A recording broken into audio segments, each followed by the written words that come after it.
guys, and welcome to the Moms and Murder Podcast, a true crime podcast featuring myself, Mandy, and my dear friend, Melissa. Hi, Melissa.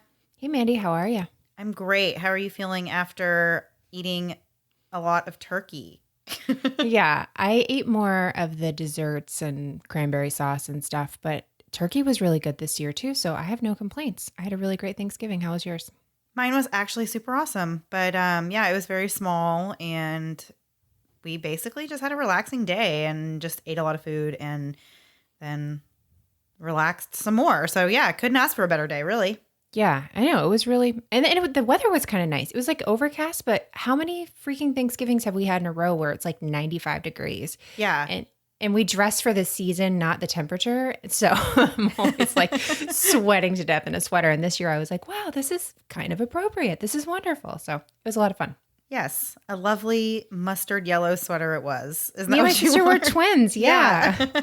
We've done that a million times on accident. So it was fun. I had fun with them. So every now and then, you guys know we like to throw a little bit of non-murder your way. So in this week's story, nobody dies. I thought that would be a Yay. nice way to follow up Thanksgiving since everybody's still feeling happy and, Full.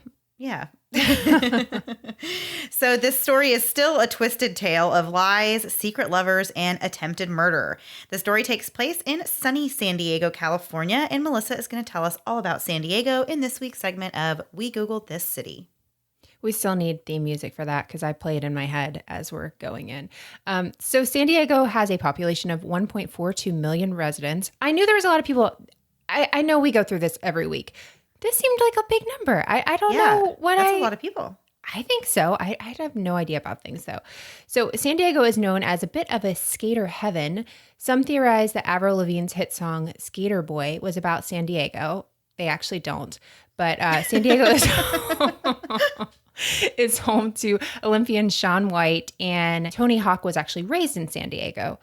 If you like good customer service when dining out, then Dick's Last Resort Bar and Restaurant is not the place for you. The staff there is encouraged to be as rude and obnoxious as they can to people during their dining experience. People pay for this. It's crazy. They do. I saw a clip on Facebook once, and I literally thought the lady was having a bad day. I'm like, I cannot believe she's letting them record her being so mean to this old man. I was like ready to just share it and like it and give money to a GoFundMe for this poor guy. And then I was like, oh, it's a restaurant and that's what they do. If I want somebody to be mean to me over dinner, I will just serve my children dinner and have it at home. That's what I was going to say. Talk to your kids. That's the perfect way.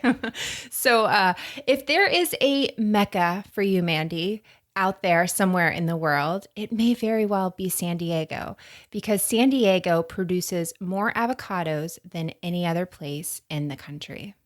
Wow. I found your home. You just found that fact just for me. I did. I thought you would like that. I so do. Yeah, those are the facts I came up with for San Diego this week. Don't at me. I'm not very good at this. But go ahead. So today's story is about a man named Larry Hoagland. He was very hardworking, deeply religious. He actually got a job when he was 19 years old working for a company called Professional Photographic Services. And he started off as an apprentice there in 1981. He was just making photo prints by hand. So I guess when they say by hand, I assume that means, you're in like the dark room with the red light and you're like developing things in water. Right. I don't know how that works. No, but I wanted you to keep going because I was interested to see what you knew about that. It's more than me.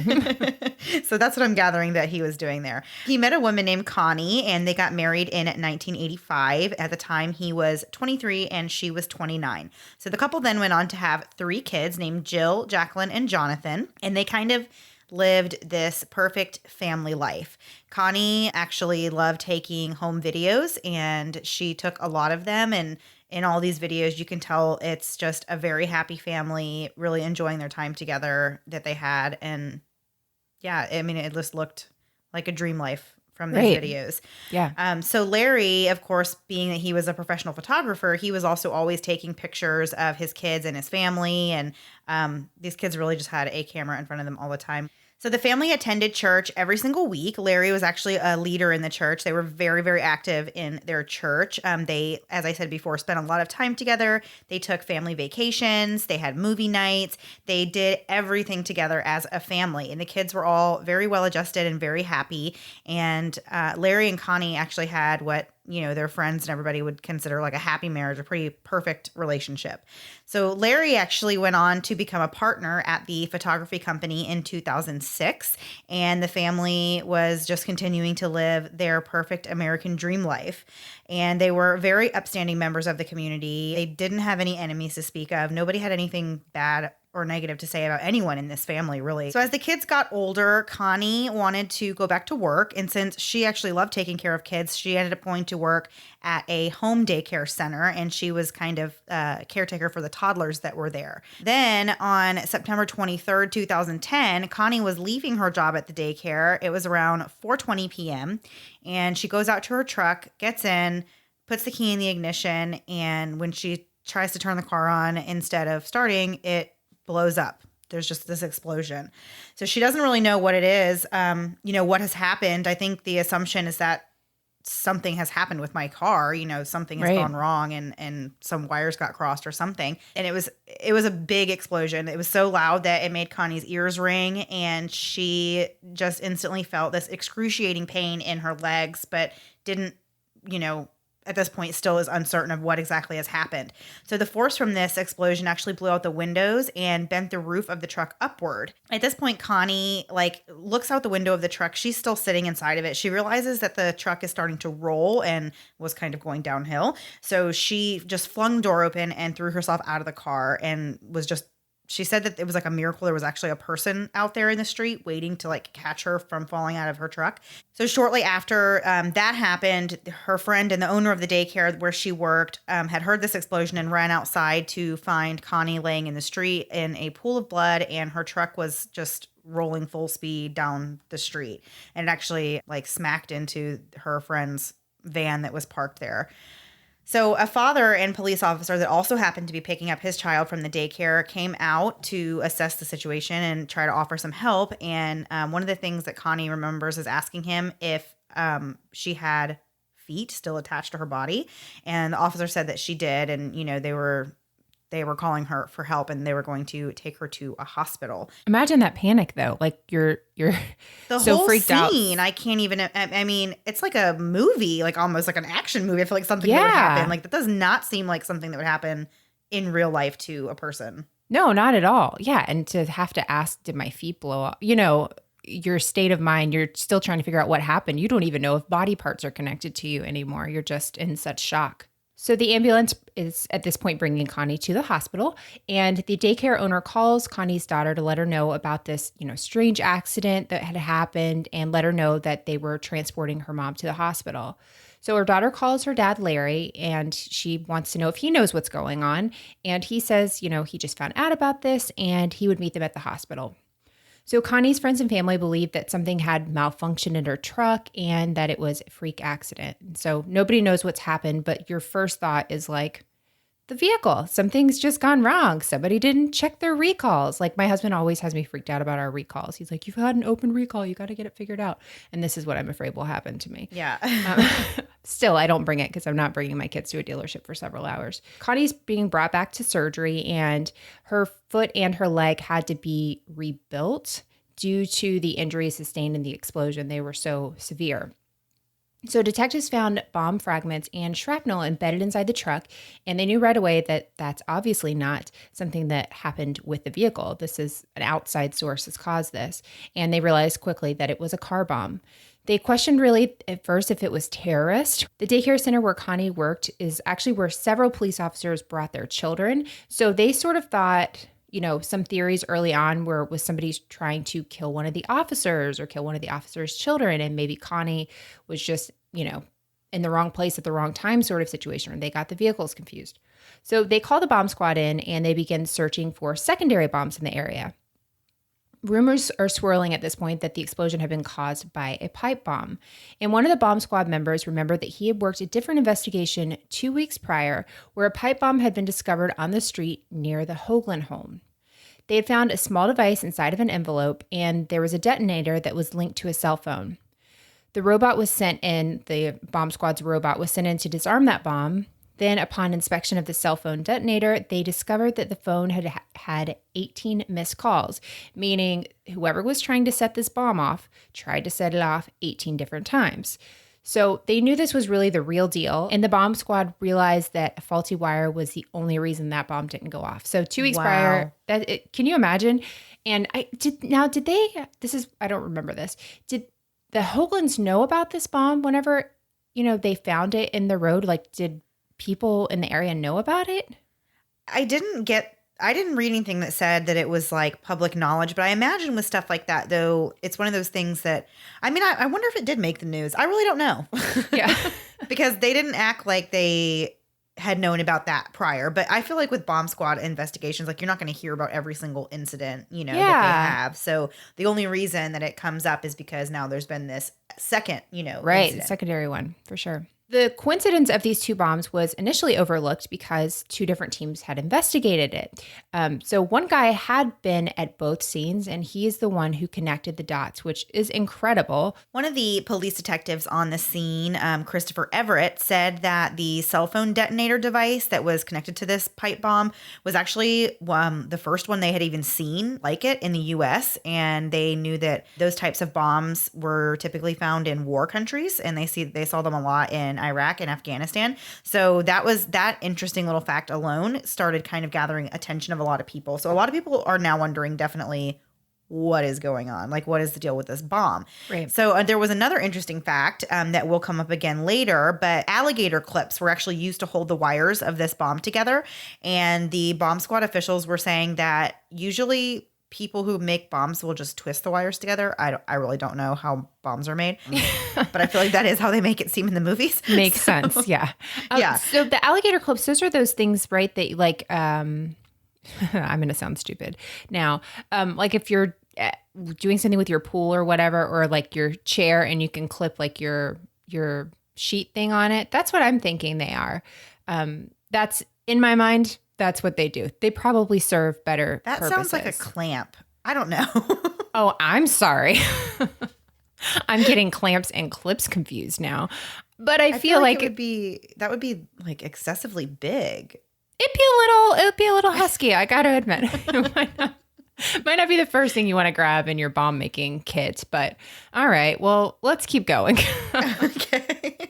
Police decided to look into the phone numbers that had called the cell phone detonator. And of course, they were all dead ends. None of them linked back to any person. All of the phone numbers that were used to dial the bomb were from untraceable, like burner phones. And pretty much anybody can purchase those kind of things. So they had really no clues to go on there. And then there was also no DNA or fingerprints left on the bomb. So they're at this point obviously thinking they're dealing with somebody who really knows what they're doing. And so again, that's why it's very confusing, because it was a very specific type of bomb. And so it would have to, they were thinking it has to be somebody who has bomb making knowledge or knowledge of different kinds of bombs and different ways to, different detonators and all of that stuff. So they really still have absolutely no idea what is going on. So the one thing they did notice is that there was duct tape and soot found on this envelope that was holding this bomb. And they wondered if it had possibly fallen off of the underside of a vehicle.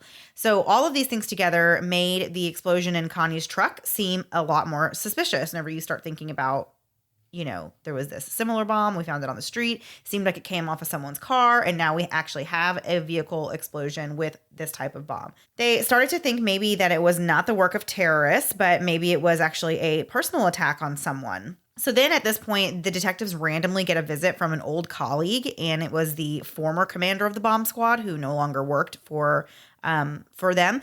But his name was Eric Stahlecker. And he was in town visiting from Colorado, where he had previously retired to. He was just in town on vacation. So he happened to hear about this explosion, and he just showed up at the station and said, "Hey guys, I'm here. I want to help." But instead of like thinking, well, this is great, we have this, retired experienced guy, they were actually thinking that it was a little strange that he would just kind of show up and say he wanted to help. And it was kind of one of those things where they're like, you hear about people all the time that are involved in a crime, like inserting themselves into an investigation just so they can kind of stay stay close to it. Yeah. Yeah. So they were thinking that could have something to do with it. And it didn't really help that this guy, Eric Stoliker, was actually a friend of the Hoaglands. And he was even with Larry constantly after Connie's bomb accident when she was in the hospital. So this guy was like hanging around Larry a lot. And so the police are kind of looking at him now, wondering like, okay, this guy would definitely know how to make these things. And he's awfully buddy with Larry, the husband. So they're kind of starting to get a little suspicious now of the two of them together. So Stoliker suggests that maybe Connie's ex-son-in-law could have been the bomber. Things ended, I guess, with her daughter on bad terms, and maybe he had something out for the family.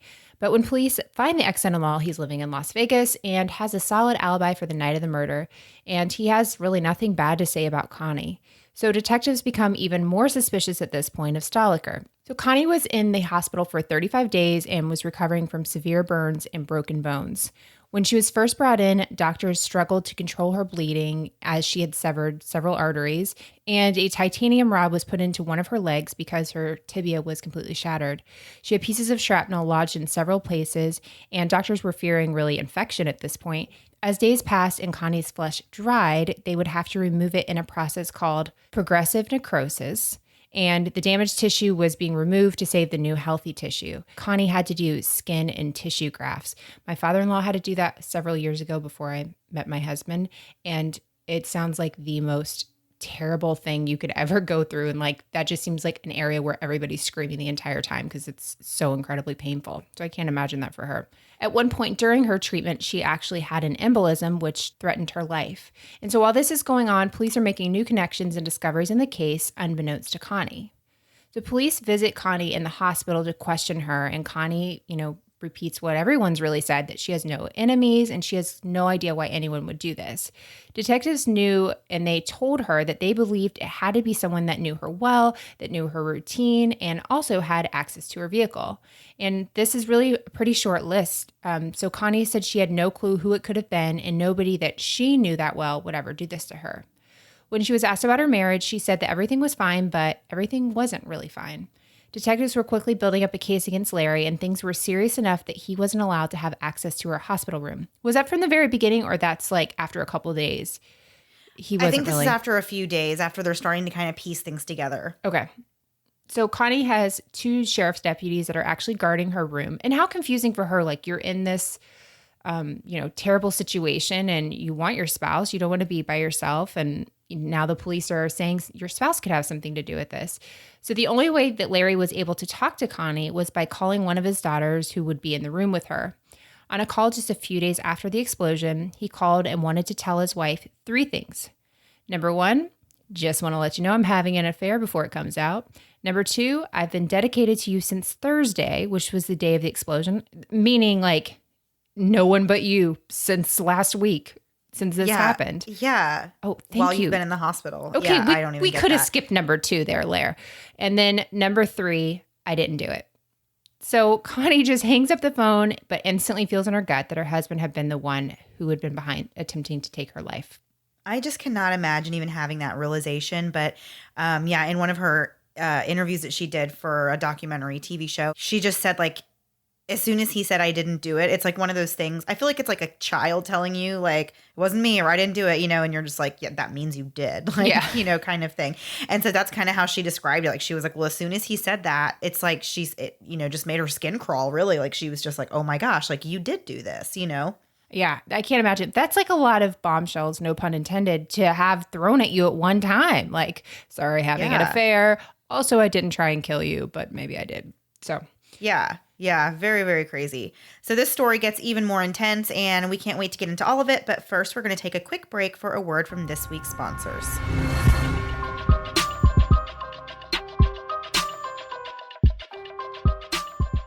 Hey guys, we are back to tell you about our friends with Poshmark. If you haven't already joined Poshmark, stop what you're doing and get on it. By joining Poshmark, you immediately have access to shop from millions of closets across America. I received my son's adorable Cat and Jack shirts that I spoke about last week, and I got it so quickly because, of course, Poshmark shipping is the fastest. I couldn't leave my daughter out, so I searched for some pants for her, and she's long and lean, so there's only a few brands that I can shop for that I know will fit her. The great thing about Poshmark is that I can search specifically for these brands, so I know they will fit her without without having to go to the store and dealing with fitting rooms with children. I'm not much of a head to the mall and hit the Black Friday deals kind of girl, so I've been scoping out deals for clothes, shoes, and accessories for friends and family this holiday season. Poshmark carries women, men, and kids styles, so I know I can find something for everyone on my list with Poshmark. The Poshmark app is free and it's so easy to use. Plus, Poshmark has tons of brands you can shop from, like Louis Vuitton, Nike, and The Limited. Listeners of Moms and Murder get $5 off your first purchase. Just enter the invite code MURDER5 when you sign up. That's invite code MURDER5. Have you tried HelloFresh yet? Melissa and I each got a family box a couple of weeks ago, and HelloFresh did not disappoint. With 3 plans to choose from, classic, veggie, and family, there's something for everyone at your house. And you can feel good about what you're feeding them because each box is made up of fresh, responsibly obtained ingredients from carefully selected farms and high-rated, trusted sources.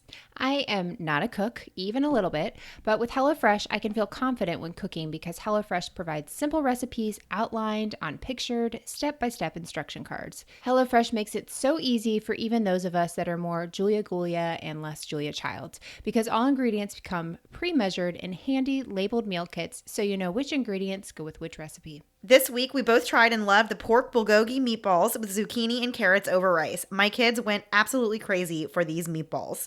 So get out of that recipe rut and start cooking outside of your comfort zone by discovering new, delicious recipes in each week's box and get delicious, filling meals delivered right to your door every week for less than $10 per serving and free shipping. For a total of $60 off, that's $20 off your first 3 boxes, visit HelloFresh.com/momsandmurder60 and enter code momsandmurder60. Again, for a total of $60 off, which is $20 off of your first 3 boxes, visit HelloFresh.com/momsandmurder60 and enter code momsandmurder60 at checkout. And now, back to the show.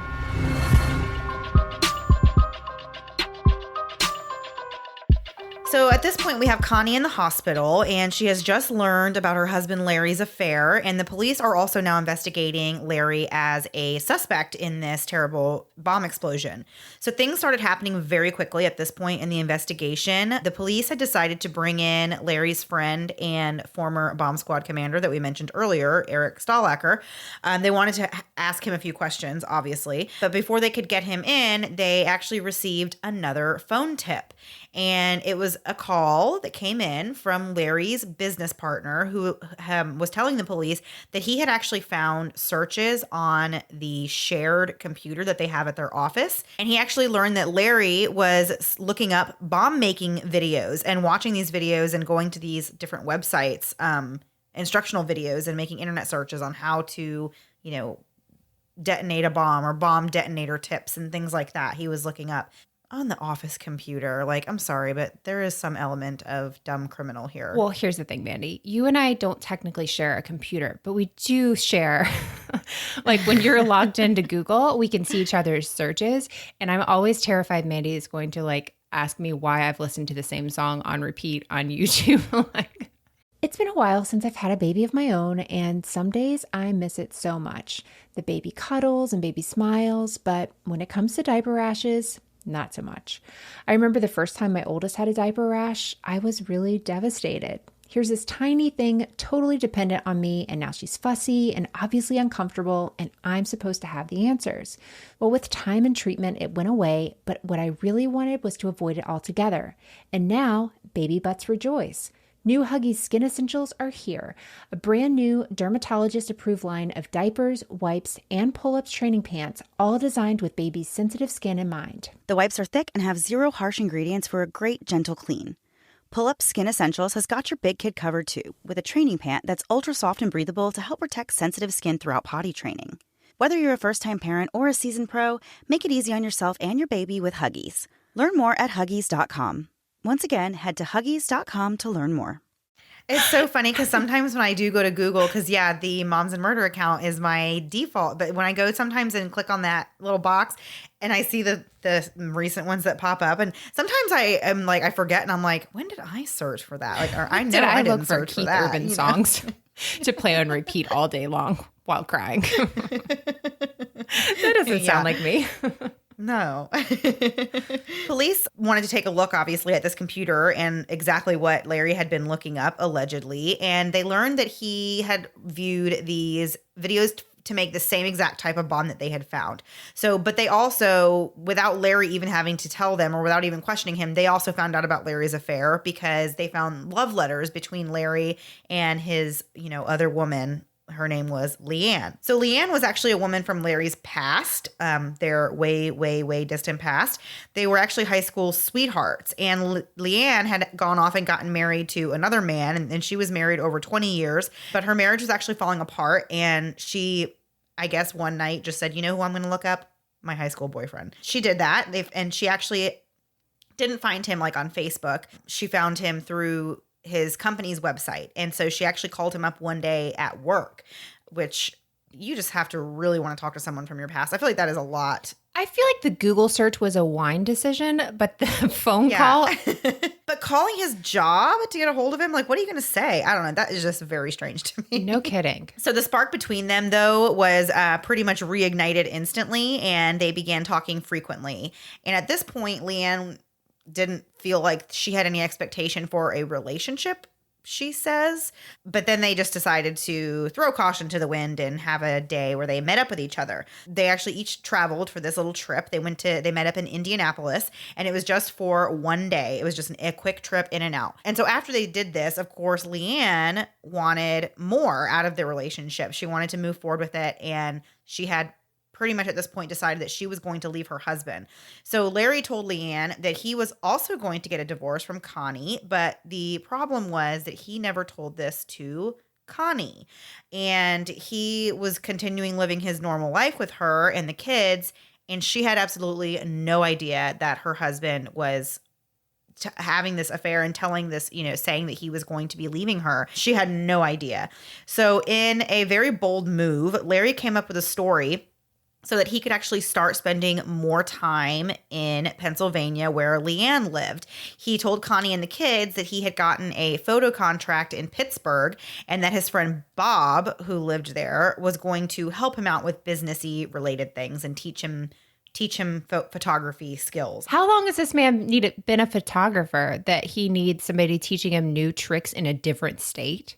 Like a mentor. Yeah, I know. I didn't even really understand that. He did this where he would split his time between California and Pennsylvania for 3 years. And of course, meanwhile, he's lying to both of these women. He's lying to his wife. He's lying to this woman, Leanne, telling her, just hold out and I'll be leaving my wife and we'll get married. Who knows what he was telling her. So he was actually struggling financially at this point because he was trying to fund both of his lives. He was still trying to provide for his wife and kids. And then he was also paying for things for Leanne at the same time and paying for this home, that they had together and all these things. 3 years he was doing this. Wow. So Leanne just believed that Larry was slowly taking the steps to divorce Connie so that they could ultimately get married and live out this dream that they had for each other. Meanwhile, Connie was actually kind of happy that Larry was going on these frequent out-of-town business trips so much because she knew things hadn't been great between them and they had kind of drifted apart. And she never considered leaving him because, as I said before, they were very religious, very involved in the church. And that's just not something you do. That was just her opinion that if you can work it out in your marriage, then that's what you should do. So even though she felt that things were a little bit rocky between them, she never really considered actually getting a divorce. And that just wasn't really an option on the table. She said she thought they were just coasting along on this commitment that they had made to each other, even though she knew there were problems. But she thought it wasn't so bad that they would have to split up. They also had a little extra stress in their lives during that period because their daughter and granddaughter had moved in with them and their 15-year-old son was still living at home. So the house, of course, these walls are kind of closing in on you and it's getting cramped in there. So Connie was actually glad to see Larry off to Pennsylvania whenever he would go on these trips, and she didn't really question him too much. So Connie wasn't like stupid or anything. She actually did suspect that he was having an affair, and she even kind of knew, she suspected the person that it could be. Like she knew about Leanne, she knew about this woman from his past. And at one point she even questioned him about it and asked if he was having an affair with her, and he just denied it. And then she just kind of let it go. Like I said before, I think she was not really looking to get in, too much, not trying to rock the boat too much. Right. So Larry told Leanne that he wanted to go through bankruptcy before he divorced Connie. He had This guy had so much debt. He was $40,000 behind on the rent for their business and $100,000 upside down on his home, for which he had 2 mortgages, and he had over $75,000 in credit card debt. Plus, he's flying to Pennsylvania and back and forth all this time and, living 2 lives. So he said he couldn't afford to get a divorce yet, but he promised Leanne that he was working on it. So Leanne waited. And she waited and she waited. And eventually Leanne got sick of waiting. And she even told Larry how she felt in text messages. And these are just quotes from the text messages. She said, "I'm tired of all your words. I'm exhausted of your whining. I can't handle your insecurities. I've been disappointed too many times. I'm sick of babying you. I thought you were stronger and more motivated than you are. I love you, but you are weak and I need you to be a strong, motivated man." In July of 2010, she wrote, 3 years of this. I'm getting worried and tired of all this. I hate this situation. I don't know if you're going to leave me hanging here forever. And after 3 years, I feel like that's a pretty good question. Yeah, no kidding. Leanne eventually grew to be embarrassed about being the other woman, and by August of 2010, she told her friends that she was trying to break it off with Larry. In early September, she sent him a message saying she felt he should be doing more to make them happen and that she couldn't do it anymore. A couple of weeks later, Larry flew to Pennsylvania to try and smooth things over with Leanne. The first pipe bomb with the cell phone detonator was found in the street near the home that Larry and Connie shared while he was on this trip. So police are learning all of this information and they're thinking that Larry is looking pretty guilty at this point. They place him under arrest, and at this point, everything is circumstantial. They have no DNA or fingerprints, and they can't directly connect him with those sort of things with the bombs. So police finally bring in Stoliker and give him a polygraph. He passes, and he really had nothing to do with this. It was totally coincidental that he's like the old bomb genius guy and friends with Larry. So police believe that Larry was responsible and that he acted alone. Larry claimed, of course, he was being framed, Mandy. Wow. Yeah, so sad. Yeah. So Larry was booked into the George Bailey Detention Center, and he only admitted to having an affair, but he stood by his word that he did not want Connie to actually be killed. So Larry suggested that it was possible that a local transient named Jerry could have performed these searches that were found on the Office Network, because I guess Larry was just such a nice guy that he gave the transients around the area access to the Wi-Fi from the building. So he was saying basically like, a number of people use this internet. You can't prove these searches were from me. But then I always wonder, I'm like, do they really think the cops are that stupid? Like, they do.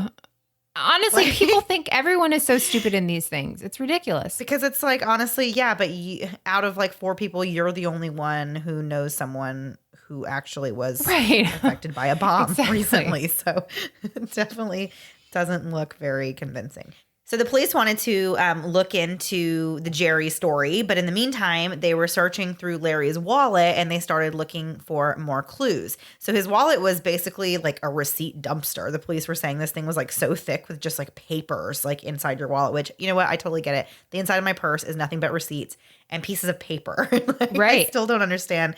When I stick my hand in there, I just feel it's just like paper. I don't know. It's weird. So he had a lot of paper in his wallet. They found a small piece of paper that had a phone number written on it. And then as they kept searching, they found another piece of paper that had a different phone number on it. They just ran these numbers, wondering who these belonged to. And they went to the cell phone detonators that were found, obviously, on these bombs. So obviously the jig is up. You're caught now, dude.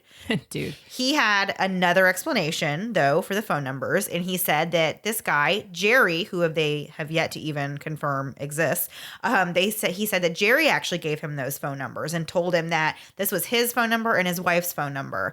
And Larry claims that he never tried calling those numbers and he just stuck them in his wallet. And there they were when the police found them. Just so happens they are linked to cell phone detonators, to bombs. Jerry's been busy. So Larry continued to deny searching for any of the bomb videos at work, and he even tried to throw his partner under the bus by saying like, oh, he was also in the office this morning, or at that time. So maybe he's the one who watched the videos. Some of the stuff that was actually searched on the office computer are terms like cell phone triggered rocket project, phone igniter, bomb detonator tips, cell phone triggered circuit. And someone had also searched the words cell trigger on YouTube and then spent over an hour clicking through 20 plus videos and links related to that search. Larry tells them that if they want to find Jerry, they can contact another transient named Joe who hung out in the same area, and he would tell them all about Jerry and how to find him. So they, Dateline actually went, this was a Manx Dateline, which I always love. Yeah. Manx and the Dateline team went to go talk to this guy, Joe, and find out kind of, is this true? Who is this Jerry guy? Where can we find him? So Joe was very forthcoming with information and pretty much just said like, nope. I've been hanging around here for a really long time, and there is not one single person that matches that name or not even that description. Nothing. Basically said like, and he was even adamant like I would know if there was somebody who was hanging around here at all, and that fit that description. Basically, he's just saying that there is no such person as Jerry. It doesn't exist. And here's my other thing: Jerry rhymes with Larry, and I'm like, he couldn't even be more creative with making up a person. It's Jerry, Larry, Gary Gergich from Parks and Rec. I was so excited. No, but also like, Josh Mankiewicz sits down with Larry in jail and is like, hey, this guy doesn't exist. He's like, you know what? Could have gotten his name wrong. Maybe I got his name wrong. Maybe that's he did. Yeah. He's like, you know what? Maybe his name wasn't Jerry. I just called him Jerry. I'm like, so in your life, you just meet people and decide names for them? Like that's literally a Rob Schneider sketch from SNL in the 90s. So Jerry did not exist. So the detectives, of course, are still piecing together all the rest of pieces of this puzzle. And so by this point, like I said a little bit ago, they found out about the affair. And so once they learned about that and they learned about Leanne, they actually got on a plane immediately out to Pennsylvania because they wanted to speak with her and ask about this affair that she was having with this man whose wife has now had an attempt on her life. So Leanne tells these detectives that she had met Larry in 1978 when she was 17 years old and that he was her first love. And then she moved away and went to dental assistant school and then eventually got married, lived life with her husband and 3 kids. And in 2006 is when things started going downhill, and that's when she contacted Larry. So by the time that Connie's accident occurred, Larry and Leanne had gotten so involved with each other that he was actually texting from the hospital, giving updates on what's going on with Connie, telling Leanne, like, this is what's going on, with Connie. So while she's trying to recover from this, he's texting Leanne, like, this is a nightmare. This is such a mess. I can't wait till this is over. I just want to be with you. Things like that. What a monster. That's just so gross. Yeah. And they exchanged a lot of messages during that time. And in almost every single message, Larry is telling Leanne how much he needs her and needs to be with her and loves her. As I said before, he just is referring to Connie's situation of literally having almost her legs blown off and having to get skin grafts and all that. He's calling it a, quote, serious mess. Yeah, he's so sorry, man. Even. So sorry for all you're going no through. Kidding. So we're going to get into the end of the story as soon as we hear another quick word from this week's sponsors.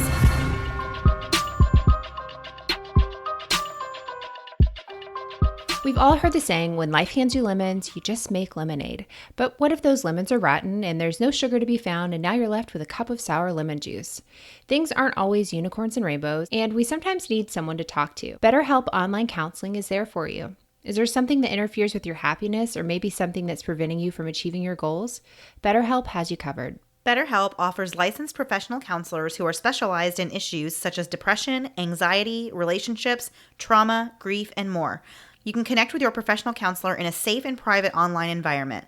You can schedule secure video or phone sessions, plus chat and text with your therapist without ever having to leave the house in real pants. BetterHelp is secure, convenient, and professional. If you ever find you want to change counselors, you can do so at any time with no additional charge. Financial aid is also available to those who qualify. Best of all, it is truly an affordable option, and Moms and Murder listeners get 10% off your first month. Simply fill out a questionnaire to help them assess your needs and get matched with a counselor you'll love within 24 hours. Go to betterhelp.com/moms and use the discount code MOMS for 10% off your first month. Again, for 10% off your first month, go to betterhelp.com/moms and use discount code MOMS. Before we tell you about our next sponsor, we want you to hear a little about what they can do.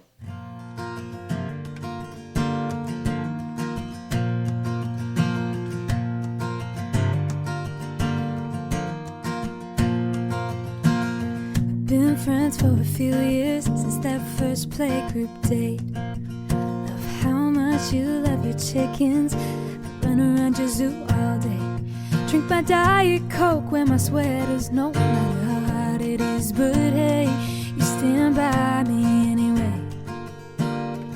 Yeah. So this song was actually written several months ago, and we still absolutely love it. If you're looking for something to get your friends and family this holiday season, what is better than a personalized, one-of-a-kind, radio-quality song? Personalized songs start at just $99 and are delivered within a week. So there's still time before the holidays to get a gift your loved ones will seriously never forget. Songfinch's site is super easy to use. Whether you have an idea in mind for the genre or tone, Songfinch can make it happen. Or if you just have some fun stories to share about your loved one, Songfinch will create and weave lyrics together with music and create something truly magical. There are over 350 plus professional musicians with Songfinch, and that number is growing every day. Songfinch is great for not only the winter holidays, but weddings, anniversaries, birthdays, and more. Give someone a gift they will never forget. Listeners of Moms and Murder use promo code MOMS20 for $20 off your personalized song from scratch. Again, use promo code MOMS20 for $20 off your personalized song from scratch. And make sure you stay tuned to the end of the episode where we will play the entirety of our song, Partners in Crime. And now, back to the show.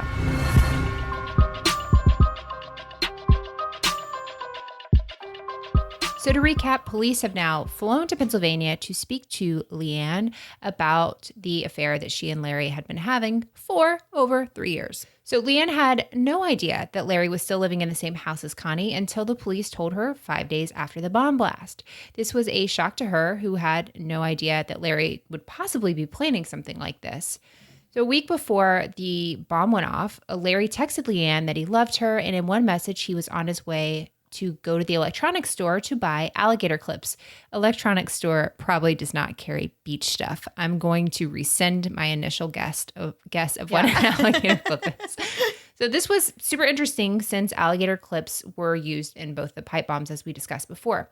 So on September 22nd, the day before the bomb blast, Larry actually texted Leanne to say, things are really picking up speed, which is What does that even mean? super upsetting now. Like, oh my goodness. Yeah. Like, he knows what's going on, and those words are, carefully picked. So on the actual day of the explosion, he sent her over 25 texts professing his love before telling her that Connie was in an accident around 8 p.m. that night. Police used Larry's cell phone to track his location on the day of the bombing. He used his phone from home around 4:55 to 6:35 a.m. And then he left after Connie that morning, which was their usual routine. At 8:05 a.m., he traveled about 9 miles east, and his phone pinged off towers nearby Connie's work. He even called Connie during this time, claiming he was out and about scouting out a job location for a photo shoot. 30 minutes later, he was on the move again, traveling towards his job at Professional Photographic Services. Connie got a strange call from Larry around 4 o'clock that day, asking her if she was about to leave work. She said something felt very weird about this conversation, and he said he would be home that night at 5:30, which was strange because he usually didn't get home until around 6:30. When Connie got into her car, she realized it was already unlocked, and she was sure that she had locked it. So she got in, put the key in the ignition, and that's when the bomb exploded. So it's interesting to note here that she said that she had noticed a black wire hanging down from the dashboard when she was taking her son to school that morning. She brushed it off and made a comment to her son that she needed to have Larry look at it later. I have so many problems with that, and one of them being if you're planning this thing to hurt your wife, your wife has your kids in the vehicle. What if anything went wrong? Take their whole thing out of it. That's terrible. To put a bomb in a car where even your kids are going to be in that car. Just, ugh. Yeah, that is. It's terrible no matter what, but that's just a whole different level of terribleness. So prosecutors believe they had enough on Larry to get a conviction for attempted murder. He went on trial 19 months after the bombing. He pled not guilty, and a lengthy and painful court process began. Connie and the kids delivered impact statements in the trial and essentially disowned Larry. Even the kids were up there saying, "He's not my father." That was hard to actually hear.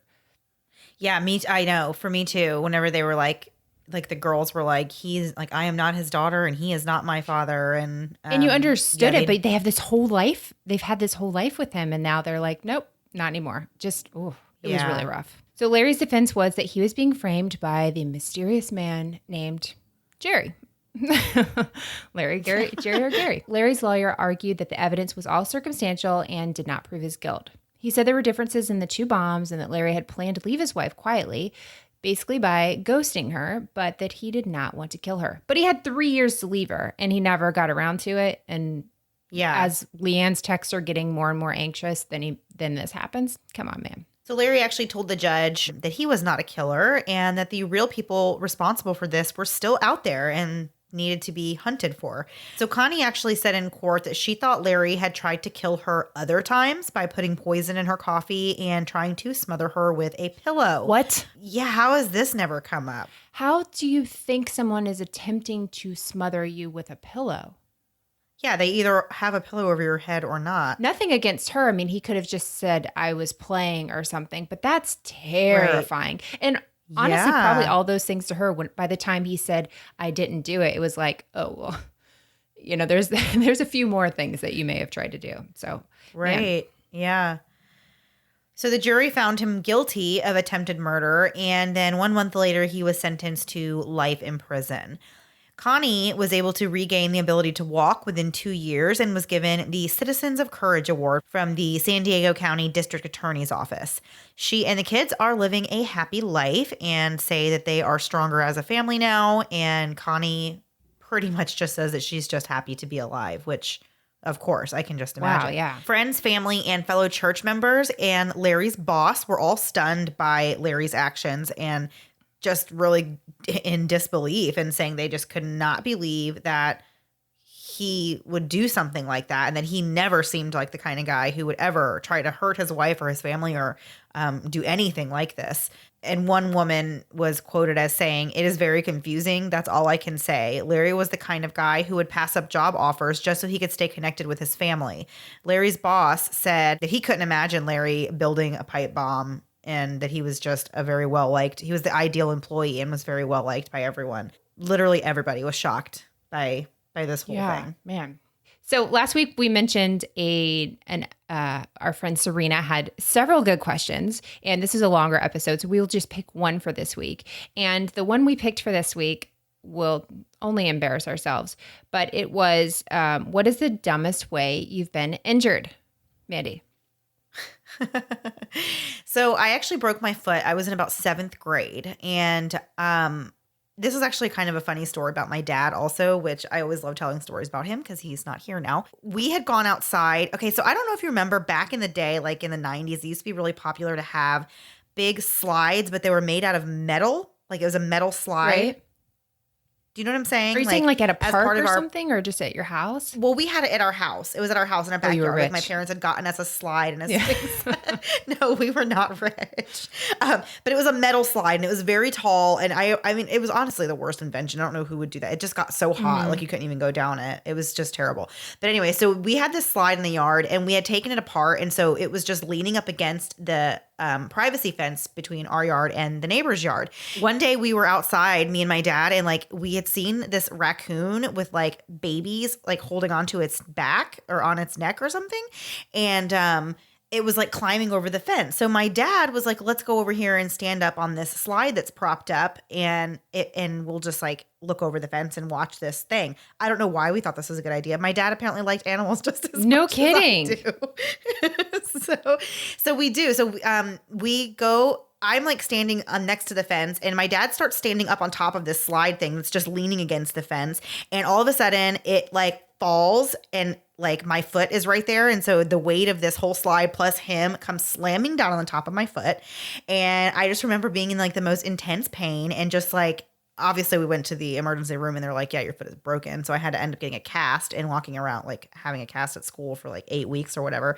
But it was like the dumbest thing ever. Like we were just trying to look at an animal going over the fence, which is a very Mandy story now that I think about After it. the otter story, it does not surprise me that you've injured yourself looking for an animal.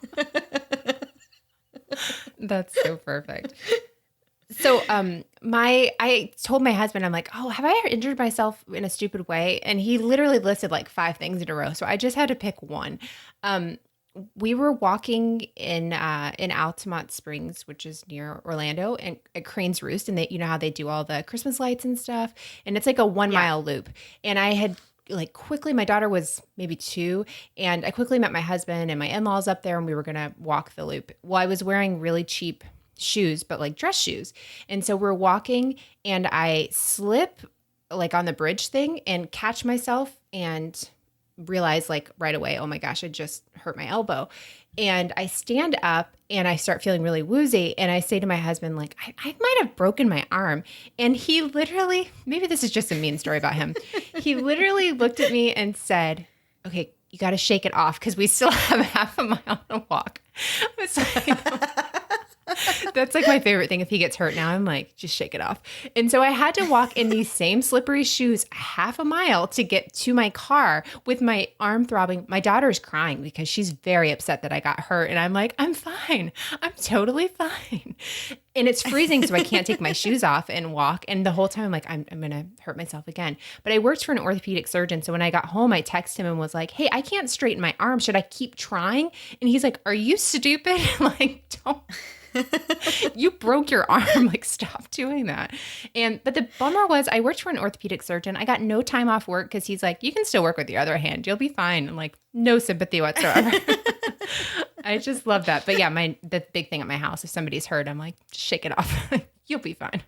Hey, that's like my motto always. My favorite thing to ask my kids when they start complaining about getting hurt. I mean, this is like totally terrible mommy of me, but I will look at them and be like, do you need to go to the hospital? And they're like, no. And I'm like, okay, well then that's you're fine. Always what I say because my son's terrified of shots. So I'm like, oh, do you think you need to go to get a shot? And he's like, no. I'm like, okay, we're good here.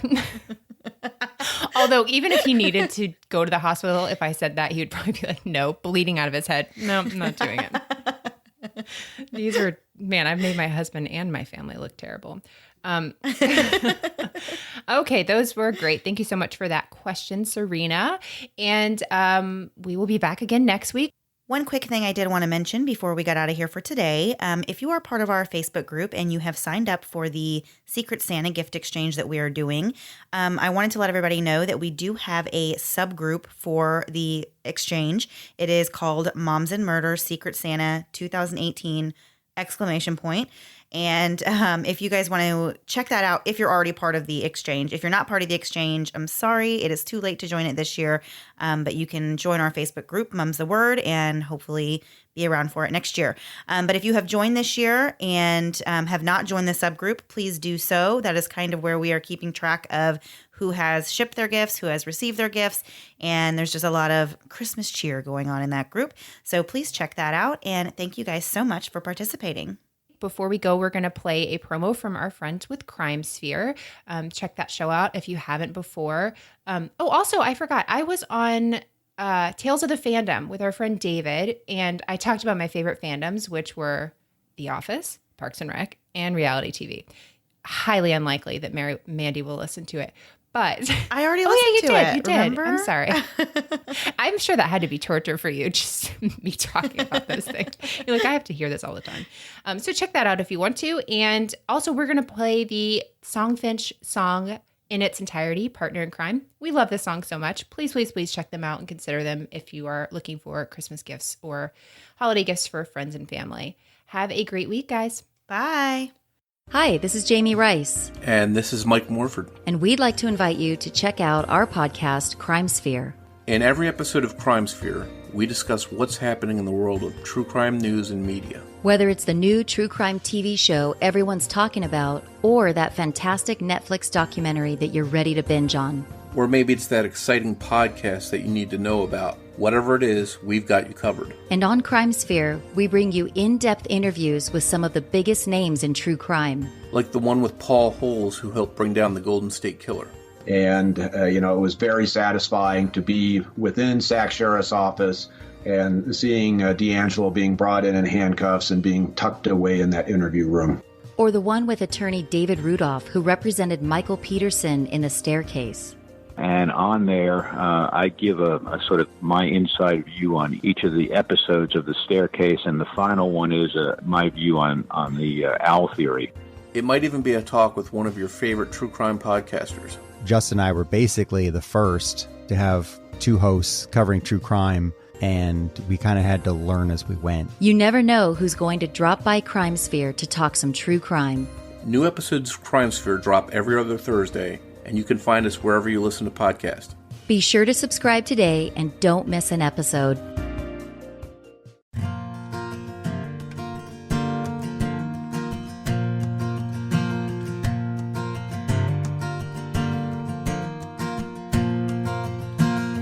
Been friends for a few years since that first playgroup date. Of how much you love your chickens, run around your zoo all day. Drink my Diet Coke, wear my sweaters, no matter how hot it is. But hey, you stand by me anyway. Yeah, yeah. We're both just doing the best we can, solving mysteries in between the laughs. We're the okayest moms you could ever want. Won't ever take that back on this crazy of being your partner in crime.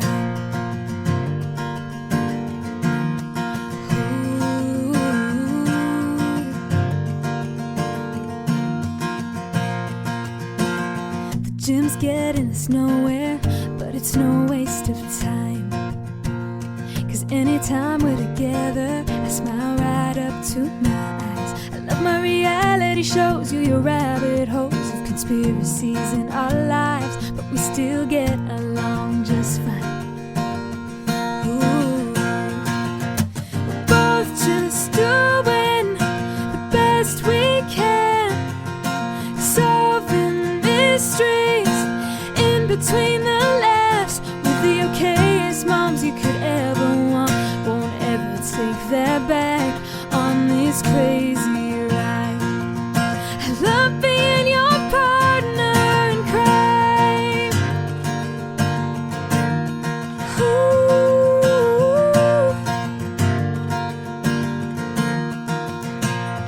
We take a lot of heat for living in Florida. Hate Musk flavor lifesavers on our tongue, and our families that mean everything to us.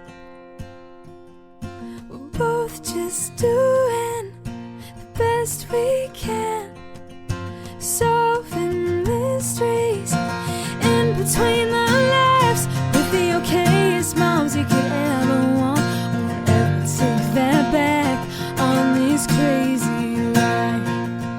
I love being your partner in crime. Yeah, your partner in crime. Thanks so much for listening to the Moms and Murder podcast. Make sure to check back with us next week for a new episode. You can also find us at momsandmurder.com, where you can connect with us via social media. Please make sure you subscribe and give us 5 stars, because giving us 4 stars would be a crime. Thanks so much.